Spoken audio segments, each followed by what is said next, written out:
Commodity market पर नजर डालते हैं और कमोडिटी मार्केट्स पर रणनीति बताने के लिए आज हमारे साथ केडिया कमोडिटी से अजय केडिया जी जुड़ चुके हैं। अजय सर, शुक्रिया समय निकालकर जुड़ने के लिए। और सबसे पहले सोने और चांदी पर ही अपनी राय दीजिए। रिकॉर्ड ऊंचाई पर फिर एक बार सोना, लेकिन ट्रेडिंग के लिहाज से किस तरह की रणनीति बनानी चाहिए? Very good morning. आज का सेशन काफी इंपॉर्टेंट होने वाला है। नो डाउट टेक्निकली जो ट्रम्प के टैरिफ का जो आउटपुट आने वाला है वो कल मिलेगा, लेकिन आज पूरे ही दिन मार्केट एक गहमागहमी में रहेगा कि क्या होने वाला है। जिस ढंग से देख रहे हैं कि टैरिफ का जो कंसर्न है उसकी वजह से इस सोने में हम वापस एक लाइफ टाइम हाई डोमेस्टिक पे भी और इंटरनेशनल में भी लगते हुए देखते हैं। विक्स इंडेक्स 21 पे है, डॉलर इंडेक्स 104 के नीचे। इसी को देखते हुए कल हमने काफी बड़ी रैली देखी है, बट मुझे लगता है कि अब टेक्निकली प्राइसेस ओवर एग्जॉस्ट हो चुका है, जिसके चलते सोने और चांदी में हम एक करेक्शन देख सकते हैं। तो सोने में तो कल हमने स्टेबिलिटी देखी, बट चांदी एक करेक्शन आता हुआ दिखाई दिया। तो आज के सेशन में भी मुझे लगता है कि ऊंचे भाव पे हम वापस बिकवाली करके चल सकते हैं, जहां पे सबसे पहले गोल्ड की अगर बात करें तो गोल्ड में बिकवाली किया जा सकता है 91,000 पे, और यहाँ से मुझे लगता है कि प्राइजेस के अंदर एक करेक्शन रहेगा जो 90,200 तक का लेवल रहेगा। वहीं अगर चांदी की अगर बात करें तो चांदी में पिछले 3 दिनों से मार्केट नेगेटिव ही क्लोज करता हुआ दिखाई दिया है। 99,750 पे बेच के चलेंगे, 1,04,450 का स्टॉप लॉस रखेंगे, 98,400 तक का एक करेक्शन लग रहा है। बट ध्यान रखिए वॉलेटिलिटी एक्सट्रीम होने जा रही है टैरिफ की अपडेट को देखते हुए, बट एक टेक्निकल प्रॉफिट बुकिंग लगता है।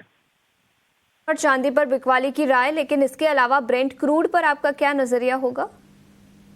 सिमिलरली अगर क्रूड की भी अगर बात करें तो यहाँ पे मार्केट अनसर्टेनिटी के साथ ही ट्रेड करता हुआ दिखाई दे रहा है। दबाव सीधा सीधा दिखाई दे रहा है। ब्रेंट है 74 के करीब है। यहाँ पे हमें देखना है कि जो सेकंड लेवल ऑफ टैरिफ की बात की गई है उसकी वजह से कहीं ना कहीं कंसर्न बढ़े हैं, बट सप्लाई आगे ठीक ठाक रहेगी। इसके लिए बार बार में ब्रेंट 74 के करीब जाता है, 75 के करीब जाता है, बट सस्टेन नहीं कर पा रहा है। इसी को देखते हुए M6 में कल हमने फ्लैटिश क्लोज देता आता हुआ दिखा है। आज के सेशन में 61.25 पे बेचेंगे, 6200 का स्टॉप लॉस रखेंगे, 6,000 तक का टारगेट रहेगा। अगेन ये भी एक ऐसी कमोडिटी है जिसका टैरिफ पे बहुत बड़ा इंपैक्ट पड़ता हुआ दिखाई देगा। इसके लिए एक दायरा बना हुआ है 6,000 से 6200। इसी दायरे में आज बिचवाली करके चलेंगे इंट्राडे में। शुक्रिया समय निकालकर हमारे साथ जुड़ने के लिए और कमोडिटी मार्केट पर अपनी रणनीति बताने के लिए। ब्रोकरेज हाउसेस की भी कई सारी रिपोर्ट्स आई है, क्या निकल कर आया है उन रिपोर्ट से और कहां पर बड़े अपग्रेड्स और डाउनग्रेड्स दिखे हैं, ये बताने के लिए अब हमारे साथ रविंदर जुड़ चुके हैं। Ravinder, good morning. बताएं कौन से वो स्टॉक्स होंगे जो जहां पर ब्रोकरेज रिपोर्ट्स निकल कर आई है?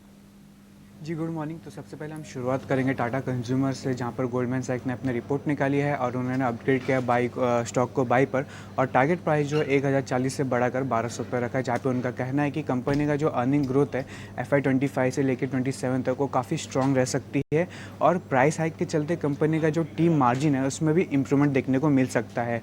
उनका कहना है कि जो टाटा कंज्यूमर का जो ग्रोथ है वो ड्रिवन होगा न्यू प्रोडक्ट इनोवेशन और वाइडर डिस्ट्रीब्यूशन, लेकिन कॉम्पिटिशन जो है कंपनी के लिए अभी भी चैलेंजिंग बना रहेगा।